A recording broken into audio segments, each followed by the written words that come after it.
자원봉사론 강의를 담당하는 박정인 교수입니다. 잠시 휴식하셨나요? 그러면 지금부터 1주차 2강의를 시작하도록 하겠습니다. 1주차 2강의는 제1장 자원봉사에 의해서 1강의에서 했던 제3섹터 개념에 대한 정의와 제3섹터 개념의 발전 경로에서 과제로 제출했던 1문항과 2문항을 살펴본 후에 세 번째로 자원봉사의 기본적 이해와 민간복지자원으로서 자원봉사 활동의 가치에 대한 부분을 강의하도록 하겠습니다. 제1주차 1강의 과제는 첫 번째로 제3섹터의 개념을 설명하는 것과 두 번째, 한국에서 제3섹터를 육성하기 위한 변화의 필요성을 설명하시오였죠. 1강의에서 들었던 부분을 한 번 더 청취하도록 하겠습니다. 제3섹터 개념에 대한 정의를 살펴보겠습니다. 제3섹터의 개념은 제1섹터는 공공부문, 제2섹터는 시장부문, 제3섹터는 비영리 부문의 사회, 시민사회 부문을 총칭하는 것입니다. 제3섹터는 대륙 및 국가, 집단에 따라 사회적 경제, 비영리 섹터, 비시장 섹터, 자선 및 자원 섹터, 비정부 부문 등 아주 다양한 방식으로 지칭됩니다. 미국에서 제3섹터란 비영리 부문과 동의어로 사용하고 있으며 유럽에서 제3섹터 개념은 주로 사회적 경제와 동의어로 사용되고 있습니다. 미국에서 제3섹터란 살로몬과 안 하이의 정의에 따르면 비영리 부문의 조직이란 다음 7가지 기준을 충족시켜야 합니다. 첫 번째로 공식적 조직이어야 하며, 두 번째 민간 조직이어야 하며, 세 번째 이익 배분을 하지 않아야 합니다. 네 번째로 자기 결정권을 가진 조직이어야 하며, 다섯 번째로 자원 조직으로서의 성격을 가져야 합니다. 여섯 번째, 종교 조직이 아니어야 하며, 일곱 번째로 정치단체가 아니어야 합니다. 이를 한 번 더 자세히 설명하면, 첫 번째, 공식적 조직이어야 한다. 그것은 정기적 모임과 상근 직원, 절차와 규정, 법 인격이 있는 조직이어야 한다는 것을 의미합니다. 따라서 일시적 조직은 포함되지 않습니다. 두 번째로 민간 조직이어야 한다. 그것은 정부가 이 사회를 통해 실질적으로 지배하지 않는 민간 주도의 조직이어야 한다는 것을 의미합니다. 하지만 그것이 정부 관료의 이사회 배제를 지칭하는 것은 아닙니다. 세 번째로 이익 배분을 하지 않아야 한다는 것은 사업의 수익금이 고유 목적 사업을 위해 사용되어야 한다는 것을 의미하며 조직 구성원들에게 배분되어서는 안 된다는 것을 의미합니다. 이 점이 협동조합과 구분되는 사항입니다. 협동조합은 우리가 조직 구성원들에게 이익을 배분하고 있죠. 네 번째로 자기 결정권을 가진 조직이어야 하며, 다섯 번째, 조직으로서의 성격을 가져야 한다는 것은 비영리 단체는 시민들의 자발적인 참여와 헌신을 근간으로 합니다. 물론 그것이 유급 종사자의 참여를 부정하는 것은 아니지만 그것이 중요한 근간을 이룬다는 점을 의미합니다. 여섯 번째로 종교 조직이 아니어야 한다. 이것은 배타적으로 종교적 선교 활동을 목적으로 하는 조직을 제외한다는 것을 의미합니다. 일곱 번째, 정치단체가 아니어야 한다는 것은 권리 옹호와 관련해서 정부 정책을 비판하는 활동을 지칭하는 것이 아닙니다. 정당이나 선거에 개입하는 활동을 하는 조직을 제외한다는 것을 의미하죠. 비영리 조직에 대한 정의의 특성을 살펴보면, 첫째, 회원들에게 수익을 배분하는 협동조합을 배제하고 있으며, 둘째, 조직의 자율성과 자결성, 그리고 이타적 목적이라는 관점에서 회원 간의 친목을 목적으로 하는 각종 조직을 제외합니다. 셋째, 종교단체라 하더라도 그것이 공익적 성격의 사업을 수행하는 경우 그것은 비영리단체로 분류될 수 있습니다. 미국 외에 유럽에서 제3섹터 개념은 주로 사회적 경제와 동의어로 사용된다고 하였죠. 사회적 경제의 조직이란 법적 형태에 비추어 볼 때 크게 세 가지 조직을 지칭합니다.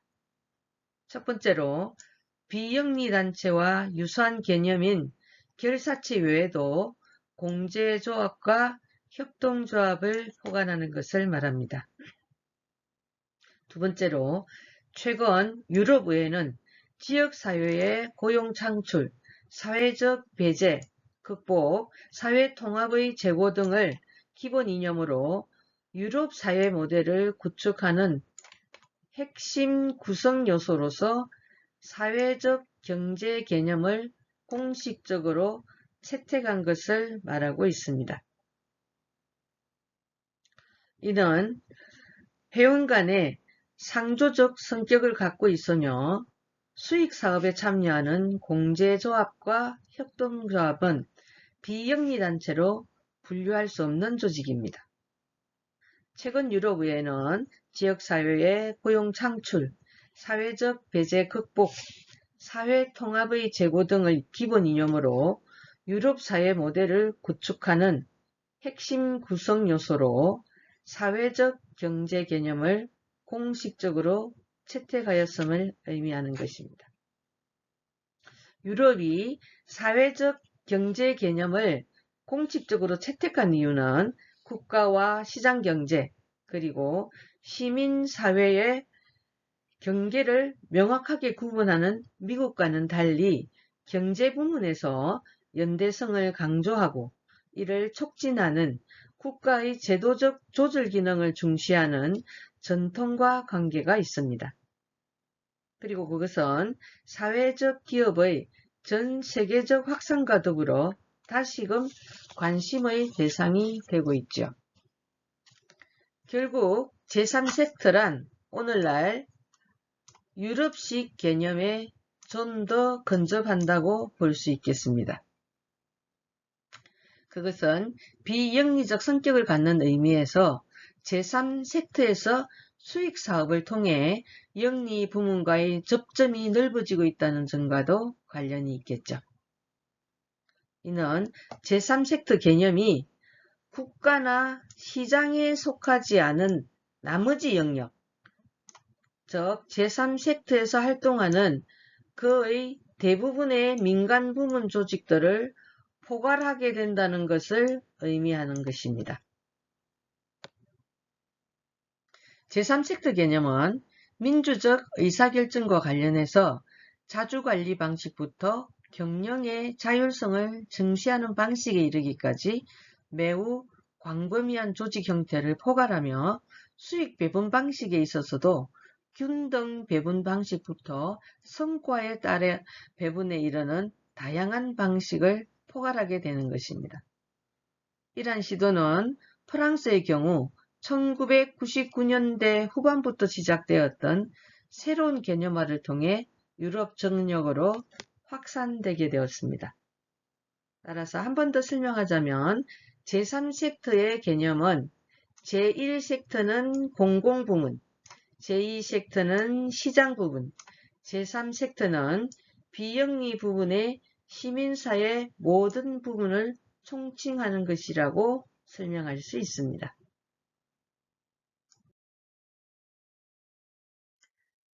제3섹터 조직에 있어서 자원봉사 모델의 확충에 대해서 살펴보도록 하겠습니다. 한국에서 제3섹터를 육성하기 위해서는 제3섹터에 대한 시민들의 욕구 변화와 제3섹터 운영에 필요한 인력 수급 체계의 변화 등 다음과 같은 필요가 있습니다. 첫째, 제3섹터 조직의 구성과 관련해서 향후 유급 종사자 모델에서 자원봉사자 모델로의 점진적 변화가 필요한데요. 그것은 현재 40, 50대 인구의 퇴직에 따라 전문적인 경험을 가진 인력이 제3섹터 부문으로 진입할 개연성이 높다는 것을 의미합니다. 제3섹터 조직에 대해서는 단계적으로 전문적인 자원봉사 인력을 활용할 수 있는 시스템을 구축해야 하는데요. 이는 중장기적으로 제3섹터 조직에서 자원봉사자 비중을 확대하고 유급 상근자의 비중을 줄이는 정책적 노력이 필요하다는 것입니다. 두 번째로 자원봉사자가 생애 주기를 거쳐 체계적으로 발전할 수 있는 지원 체계 구축이 필요합니다. 자원봉사를 활성화하기 위해서는 청소년 시절에 자원봉사 경험이 지속적으로 이루어질 수 있는 유인 체계와 지원 조직이 필요하겠죠. 그리고 이를 위해서는 외국의 다양한 경험에 주목해야 합니다. 아메리콥스의 사업 방식은 청소년의 자원봉사는 이들의 장학금 수급 및 학자금 대출에 대한 우호적 조치에 의해 유인되는 측면이 있고, 저소득층의 자원봉사는 최소한의 소득 보조나 건강보험 가입 지원 등을 통해 유인되는 측면이 있습니다. 세 번째로 자원봉사자에 대한 교육 시스템의 정교화가 필요합니다. 자원봉사자들은 사업에 참여하기 이전에 기초교육과 전문적인 교육을 받게 되고, 이러한 교육은 서비스의 질을 개선하는 데 큰 기여를 하게 되죠. 그리고 목욕 서비스와 같은 단순한 지원 업무에서 단계적으로 금융 서비스나 창업 서비스 등과 같은 전문적인 지원을 필요로 하게 될 것임을 의미하는데요.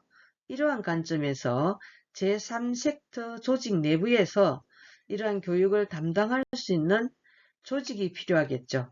이는 교육을 통해서 서비스의 질을 개선하는 데 큰 기여를 할 수 있습니다.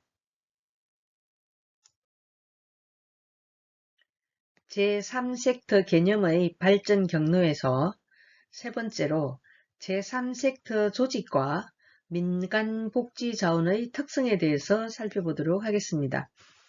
민간복지자원이란 민간복지와 자원이라는 두 개의 단어가 결합된 합성어입니다. 민간복지에서 복지란 사회 구성원 다수가 평안하고 만족스러운 생활 상태를 유지하는 것을 의미합니다. 자원이란 사전적 의미에서 인간의 생존을 위한 의식주를 비롯하여 경제적 생산을 위한 원료와 에너지 등 자연에 의해 주어져 인간을 활동하게 하는 요소를 의미합니다. 이는 인간의 삶을 정상적으로 영위하는 데 필수적인 물질적, 정신적, 환경적, 사회적, 인적 자원의 자원을 모두 포함하는 포괄적인 개념입니다. 민간복지자원이란 민간 부문의 사회복지자원으로 사회적 욕구 충족, 사회적 위험 대비, 그리고 사회 문제 해결을 위해 필요한 유무형의 서비스와 물질적 요소로서 개인, 기업, 기관으로부터 받는 자원 또는 조직이 서비스를 통해 직접 확보하는 자원을 의미합니다.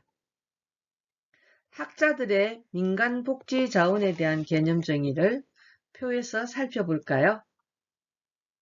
김교승 학자와 정무성, 김영종 학자에 대한 개념 정의를 살펴보도록 하겠습니다.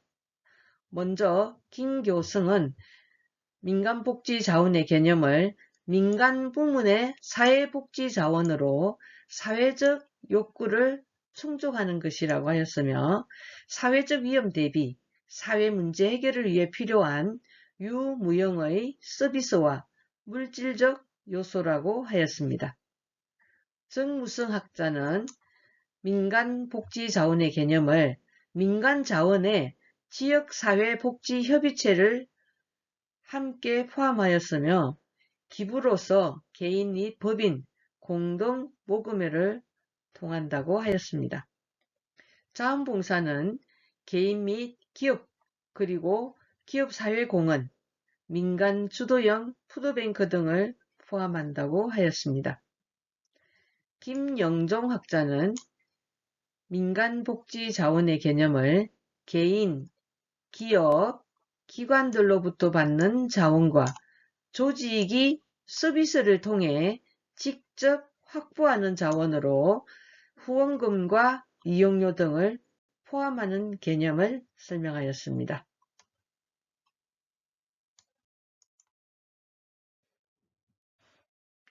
제3섹터 개념의 발전 경로에서 제3섹터 조직과 민간복지자원의 특성을 설명하고 있습니다. 민간 부분을 통해 지출되는 자원의 유형은 민간복지자원의 공급 주체를 기업, 시장, 제3섹터 공동체로 분류할 때 영리 부문에서는 기업을 통해 제공되는 모든 유형의 기업 복지와 사회공헌 성격의 후원금 및 기부금, 시장에서는 민간보험 상품을 통해 지급되는 보험금이 해당됩니다. 민간영리 부문에서는 제3섹터를 통해 제공되는 각종 모금과 후원, 사회 목적성 지출, 자원봉사 활동 등과 같은 가족, 친척에 의해 제공되는 사적 현금 이전과 공제회의 공제급여 등이 있습니다. 사회복지자원은 공급되는 형태에 따라서 크게 현금자원과 현물자원으로 또 그리고 그 외의 형태로 구분할 수 있는데요. 사회적 급여는 현금 방식과 재화나 서비스와 같은 현물 방식, 그 외의 형태로 이용과 크레딧, 권력, 기회로 분류됩니다. 공급 주체의 다른 분류로 민간 비영리 부문, 영리 민간 조직으로 구분할 때 민간 비영리 부문에서는 개인, 민간단체 등을 통해 제공되는 기부금 및 모금 형태와 개인단체 등을 통해 제공되는 자원봉사활동이 여기에 해당됩니다. 민간단체를 통해 제공되는 먹거리 나누기 운동의 일환인 민간 푸드뱅크 사업이 여기에 해당되지요. 여기서 민간자원의 형태는 현금과 현물 방식으로 구분되며 민간복지자원의 특성을 비교한 것을 표에서 한 번 더 설명드리도록 하겠습니다. 민간복지자원의 특성을 구분할 때 민간복지자원 공급 주체와 민간복지자원 유형 및 형태로 나누는데 민간복지자원 공급 주체는 김교성학자는 기업, 시장, 제3섹터 공동체라고 보았으며 정무성은 비공식 부문, 민간 비영리 부문, 영리 민간 조직으로 구분하였고 김영종은 개인, 기업, 기관, 조직으로 주체를 분류하였습니다. 민간복지자원 유형 및 형태는 현금과 현물로 나눌 수 있다고 했죠. 김교성은 기업은 현금에서 기업복지, 사회공헌, 요금 감면으로 하였으며 시장에서는 민간보험과 보험금, 제3섹터에서는 모금 후원금과 사회복지 지출, 그리고 공동체로서는 공급체 급여, 사적 이전으로 분류하였습니다.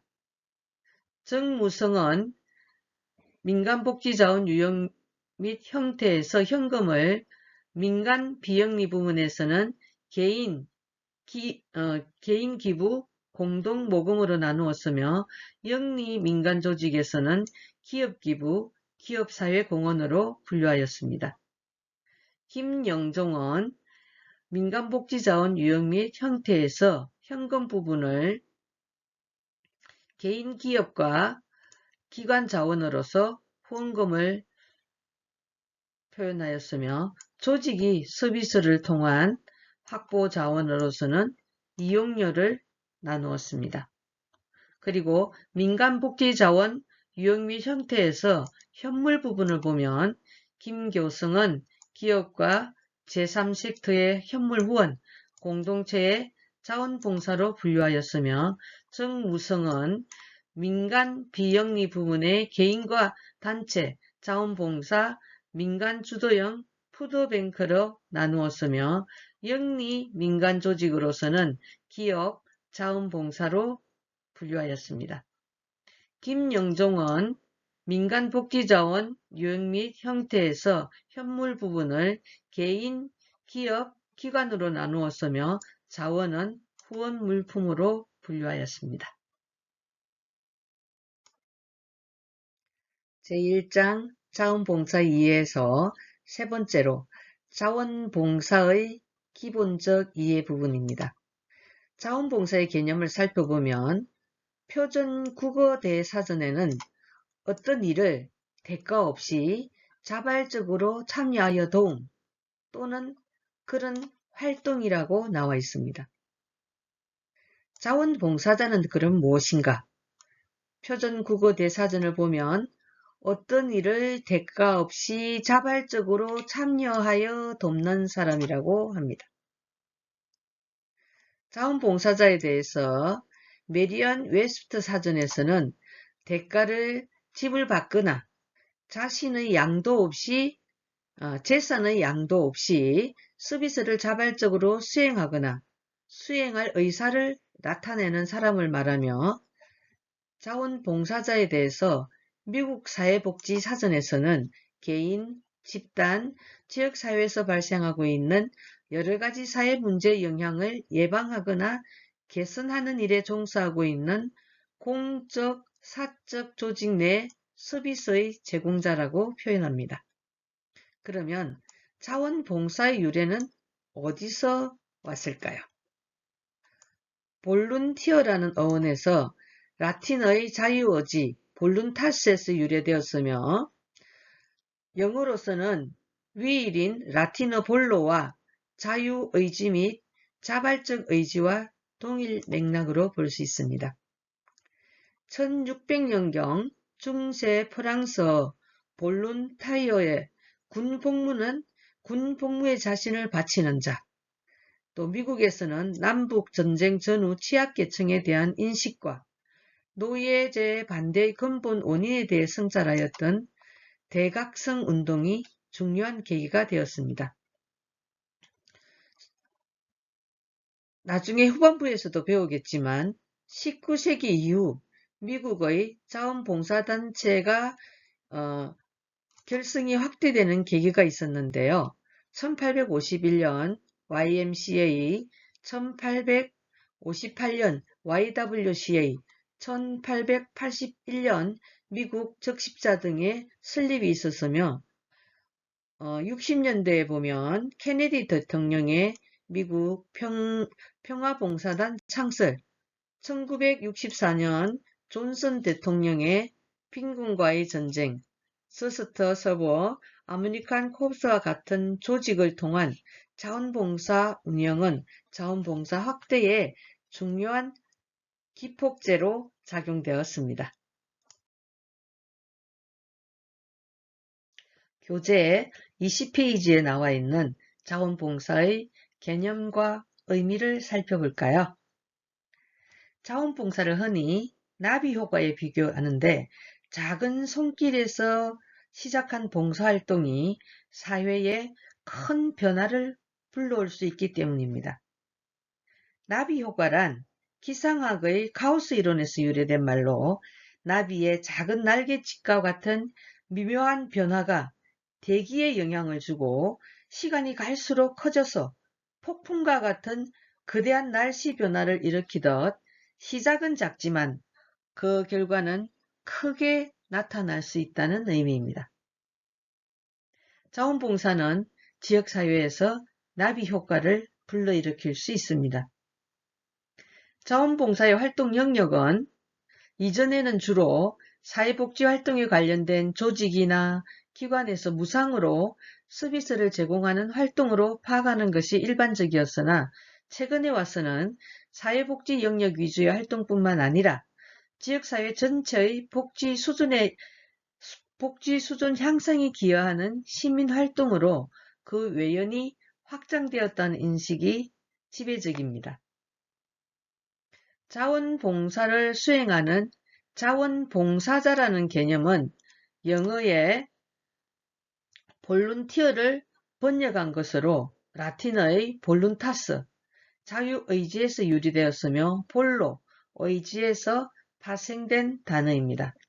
따라서 자발적이고 자주적이며 자유의지적인 일련의 사회활동이 자원봉사의 주된 내용이라고 할 수 있습니다. 자원봉사의 정의는 나라와 문화에 따라 조금씩 다르고 대상을 반영하기도 하는데요.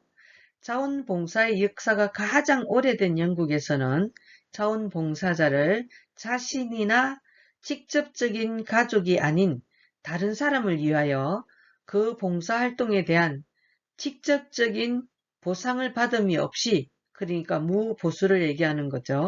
그리고 국가나 기관에 의해 그 봉사활동을 요구받지 않고 본인의 자유스러운 선택에 의해 수행되는 활동이라고 정의하고 있어서 자원봉사의 무보수성과 자발성을 강조하고 있습니다. 일본에서는 자원봉사를 자유로운 의지에 의해 자발성에 기반을 둔 실천행위 그 자체이고 복지사회를 만들어가기 위해 적극적으로 노력하는 의도적이고 개인적인 활동 속의 연속적 개념을 강조하고 있습니다.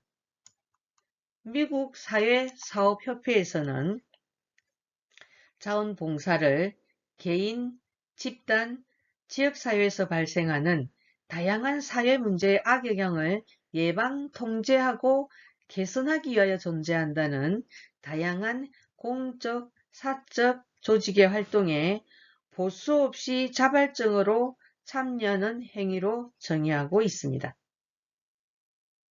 그러면 우리나라 사회복지협의회에서는 어떤 정의를 내렸을까요?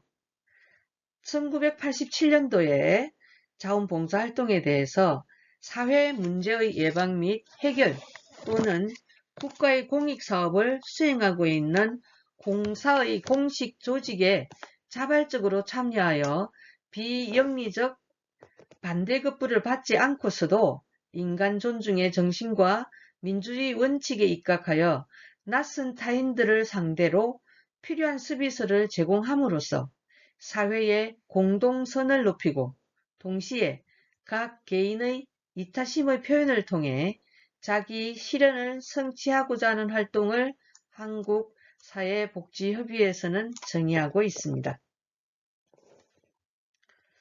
따라서 우리나라는 2005년 법률 제7669호로 제정된 우리나라의 자원봉사활동기본법에서는 자원봉사활동을 개인 또는 단체가 지역사회, 국가 및 인류사회를 위하여 대가 없이 자발적으로 시간과 노력을 제공하는 행위를 말한다고 정의하고 있습니다. 모두 비슷비슷한 용어를 쓰고 있죠. 뜻과 의미를. 한 번씩 읽어보시기 바랍니다. 우리가 잘 외우기가 힘들잖아요. 자꾸 읽다가 보면은 머릿속에 각인이 됩니다. 1주차 2강의 과제입니다. 첫 번째 문항으로서 나비 효과를 설명하시오이며 두 번째 문항은 2005년에 제정된 우리나라의 자원봉사활동기본법에서 정의하는 자원봉사 활동의 내용을 설명하시오입니다. 1주차 2강의는 자원봉사의 기본적 이해에서 자원봉사의 개념과 의미에 대해서 설명하였습니다. 우리나라의 기본법에는 어떻게 정의되어 있으며 외국에서는 자원봉사를 어떻게 정의하고 있는지에 대해서 설명하였습니다. 잠시 휴식 후에 다시 만나겠습니다. 지금까지 경청해 주셔서 감사합니다.